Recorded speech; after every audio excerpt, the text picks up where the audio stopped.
Қайырлы күн, құрметті әріптестер және сессияға шақырылғандар. Құрметті депутаттар, тіркелген 26 депутаттан бүгінгі сессияға 17 депутат залда қатысып отыр. 3 депутат сессияға бейнеконференцияға байланыс арқылы қатысып отыр. 6 депутат белгілі себептермен байланысқа қатыса алмайды.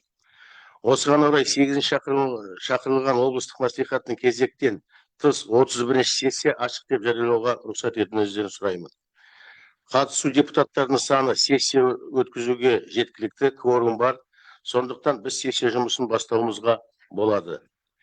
Сессия өз жұмысын бастасын дегендеріңіз ұсыныс қолдайтындарыңыз дауыс берулеріңізді сұраймын. Кім қолдайды? Кім қарсы? Жоқ, қалыс қалған? Жоқ, шешім қабылданды.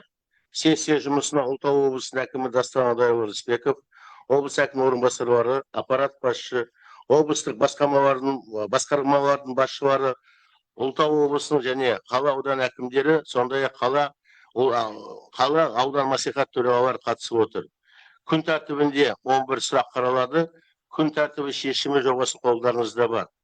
8-ші шақырылымның облыстық мәслихаттың кезектен тыс 31-ші сессиясының күн тәртібін бекіту туралы шешімді дауысқа салам. Кім қолдайды? Кім қарсы? Жоқ, қалыс қалған? Жоқ, шешім қабылданды. Күн тәртібіндегі екінші мәселеге қарауға көшейік. Сессия есеп комиссиясының құрамын сайлап алайық. Виктория Александровна Ставицкая, облыстық мәслихаттың депутаты, Николай Иванович Распопов, облыстық мәслихаттың депутаты, Аяна Мақсұтқызы Мукеева, облыстық мәслихаттың депутаты. Шешімді дауысқа салам. Кім қолдайды? Кім қарсы? Жоқ, қалыс қалған? Жоқ, шешім қабылданды. Күн тәртібіндегі үшінші мәселеге қарауға көшейік. Ұлытау облыстық мәслихаттың 2025 жылғы 19 желтоқсандағы нөмір 285 2026-28 жылдарға арналған облыстық бюджет туралы шешіміне өзгерістер енгізу туралы. Сөз Ұлытау облысының экономика басқармасының басшысы Нұрлан Ерболатұлы Абдукалимовқа беріледі.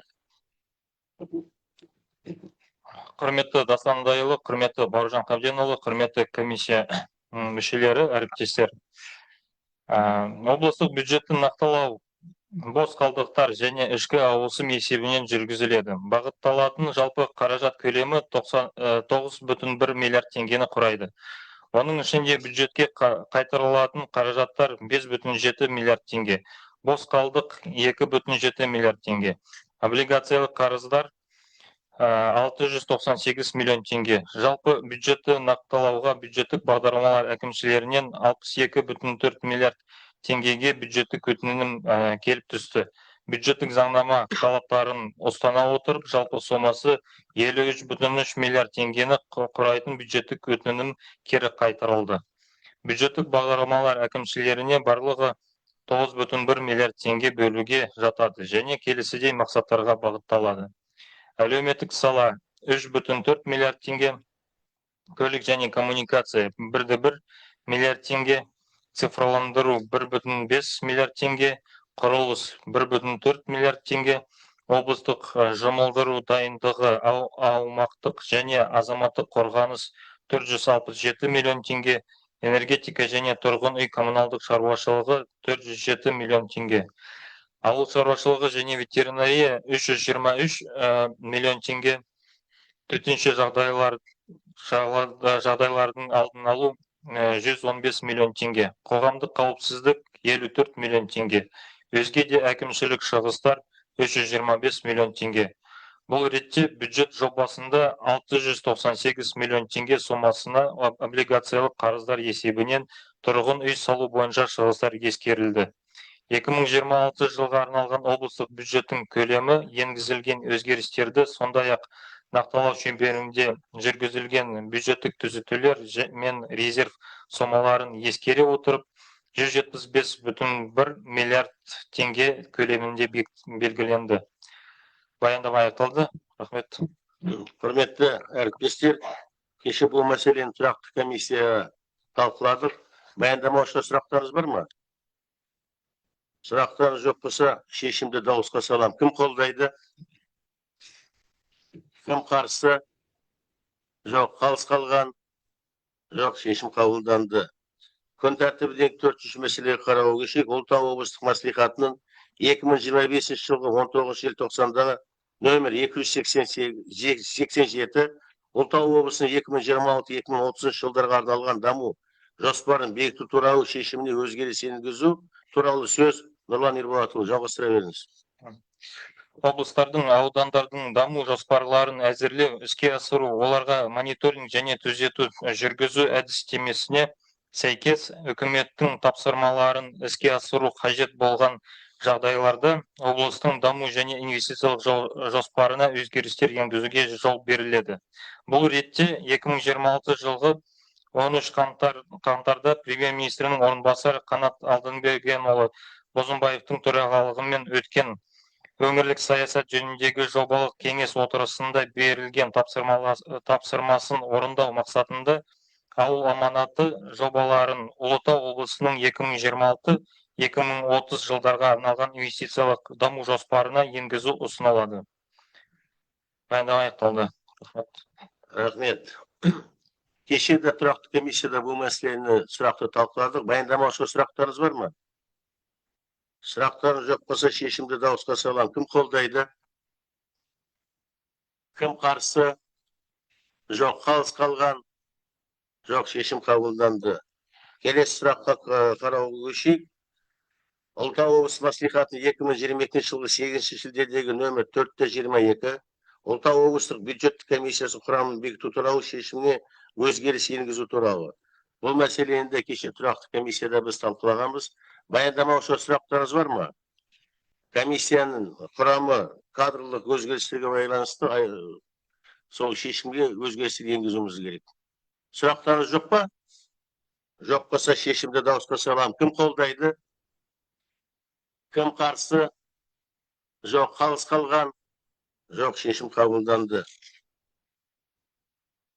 Так, рахмет, Нұрлан Ерболатұлы, сізге. Сіздің сұрақтарыңыз бітті ол. Келесі сұраққа қарауға көшейік.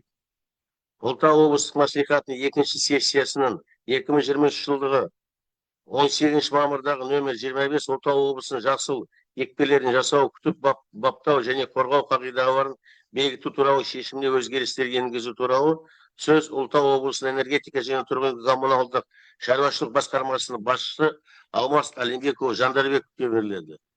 Бұл енді құрметті әріптестер, кеше тұрақты комиссияда бұл да сұрақты талқыланды. Баяндамаушыға сұрақтарыңыз болса, Алмас Әлімбекұлы жауап береді. Бар ма сұрақтарыңыз? Сұрақтарыңыз жоқ болса шешімді дауысқа салам. Кім қолдайды? Кім қарсы? Жоқ, қалыс қалған? Жоқ, шешім қабылданды. Рахмет, Алмас Әлімбекұлы. Келесі 7-ші сұраққа қарауға көшейік. Ұлытау облыстық мәслихатының 2022 жылғы 27 маусымдағы нөмір 3-19 Ұлытау облысының басқару схемасын бекіту туралы шешіміне өзгеріс енгізу туралы сөз Ұлытау облысы әкім аппараты басшысының орынбасары Ардақ Қажмұратұлы Жапаровқа беріледі. Бұл мәселені кеше тұрақты комиссияда талқылағанбыз. Енді үкіметтің тапсырмасы бойынша қосымша бір мемлекеттік басқарма ашылайын деп тұр. Соған баяндамаушы сұрақтарыңыз болса, баяндамаушы дайын жауап беруге. Бар ма сұрақтарыңыз? Сұрақтарыңыз жоқ болса шешімді дауысқа салам. Кім қолдайды? Кім қарсы? Жоқ, қалыс қалған? Жоқ, шешім қабылданды. Келесі күн тәртібіндегі 8-ші мәселеге қарауға көшейік. Ұлытау облыстық мәслихатының 2022 жылғы 15 қыркүйектегі нөмір 7-40 Ұлытау облысы әкімдігінің жанындағы терроризмге қарсы комиссия туралы шешіміне өзгеріс енгізу туралы Ардақ Қажмұратұлы баяндамауға дайын. Кеше шешім қолдарыңызда бар, құрметті әріптестер. Бұл да кадрлық мәселесі бойынша, өзгерістер бойынша осы комиссияға өзгерістер енгізіліп отыр. Сұрақтарыңыз бар ма баяндамаушыға? Сұрақтарыңыз жоқ болса шешімді дауысқа салам. Кім қолдайды? Кім қарсы? Жоқ, қалыс қалған? Жоқ, шешім қабылданды.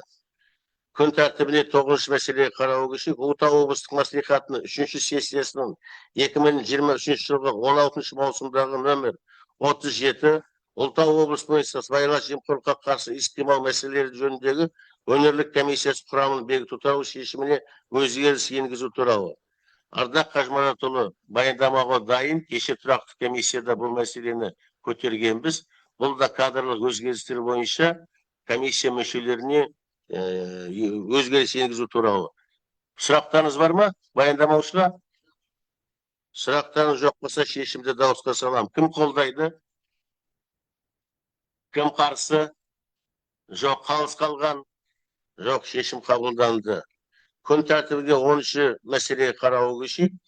Ұлытау облыстық мәслихатының 3-ші сессиясының 23 жылғы 16 маусымдағы нөмір 36 Ұлытау облыс әкімдігінің жанындағы ведомстволық құқық бұзушылықтардың алдын алу жөніндегі комиссиясының құрамын бекіту туралы шешіміне өзгеріс енгізу. Ардақ Қажмұратұлы дайын, баяндамаға сұрақтарыңыз болса. Бар ма сұрақ? Сұрақтарыңыз жоқ болса, шешімді дауысқа салам. Кім қолдайды? Кім қарсы? Жоқ, қалыс қалған? Жоқ, шешім қабылданды. Күн тәртібіндегі соңғы сұраққа көшеміз. Ұлытау облыстық мәслихатының 4-ші сессиясының 2023 жылғы 26 шілдедегі нөмір 49 Ұлытау облыс әкімдігінің жанындағы кәмелетке толмағандардың істері және олардың құқықтарын қорғау жөніндегі комиссиясының құрамын бекіту туралы шешіміне өзгеріс енгізу. Ардақ Қажмұратұлына сұрақтарыңыз бар ма? Шешім қолдарыңызда бар. Комиссия құрамы қолдарыңызда бар.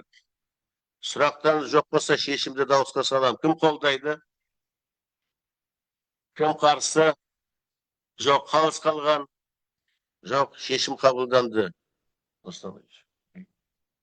Ал құрметті Бауыржан Қабденұлы, құрметті депутаттар, сіздерге барлықтарыңызға осы бүгін уақыт бөліп, жалпы өңіріміздің әлеуметтік экономикалық дамуына үлес қосып, маңызды шешім қабылдауларыңызға үлкен алғысымды білдіремін.